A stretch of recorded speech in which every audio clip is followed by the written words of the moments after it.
And the answer to this question of why it was of such central importance that the wealth be removed from Egypt brings us back to this whole concept of money, back to my opening joke and the idea of miserliness. We have the famous story of Jacob, as we know, when he had the confrontation with his brother Esau in the Parsha of Vayishlach. He helped his family across the Yabok River. He then went back, and it was there that he had this fateful wrestling match with the ministering angel of Esau. But why did he go back? He didn't know that he would have this wrestling match. And it says in the Talmud, he had forgotten some small vessels. And from this, the Talmud derives that although this return trip was fraught with danger, but the righteous value their property more than their lives. Sounds like a strong statement. That's a miser if I ever heard one. That doesn't sound desirable. There's the old thing where the crook says, your money or your life. And they say about the misers that they carefully weigh both alternatives before answering. But actually, it's precisely the righteous who appreciate the full potential of materiality. And even as the Baal Shem Tov explains, there's a Talmudic expression. The Torah itself is concerned about that money is not wasted. Money is basically potential. It's the material universe.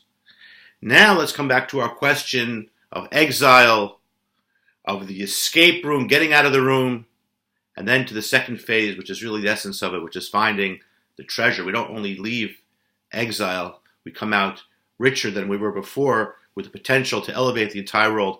How is this so? Let us move back a little bit.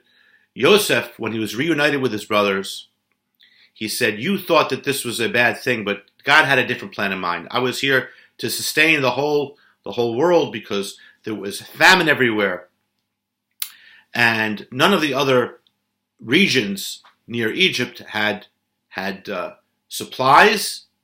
They didn't have the inside trading of Joseph, who knew how to understand dreams. So Joseph knew about the 7 good years and the 7 bad years, so they were able to save up. In this way, as you may recall from the story in Vayigash and Vayechi, from the first book of Moses, the people came and they gave their money to buy wheat. And when that ran out, they sold their property. And when that ran out, they became slaves. So all the wealth became concentrated in Egypt. It says, "Vayilaket Yosef et kol hakesef." Joseph gathered together all of the silver, all of the wealth. And as even oft quoted, the Khatam Sofer brings it in this week's Parsha from the book of the Zohar. What he really was gathering was all of the divine sparks which are scattered throughout creation, from the whole world. And the exodus from Egypt is going to represent the elevation of this. The Jews are going to bring this wealth with them, all the wealth of the world that was concentrated in Egypt during the famine. And they're going to bring it with them to the giving of the Torah. The essence of the Torah is imbuing and infusing spirituality into the physical world, and they will not have this to do that. And that imbuing and infusion of spirituality in the material is embodied by one of the first commandments they received after the second tablets were given, which was to build the Mishkan, to build the tabernacle, the temple. First it was the moving temple in the desert, which is the idea of V'shechanti b'tocham. They should make for me a holy place. I will dwell amongst them, the indwelling of God's presence in the material world. And hence, the whole purpose of the Exodus was to receive the Torah, which is the instrument to sanctify and spiritualize the world and fuse together spirituality and materiality in a way that we show they are not paradoxical and they are all created by one God.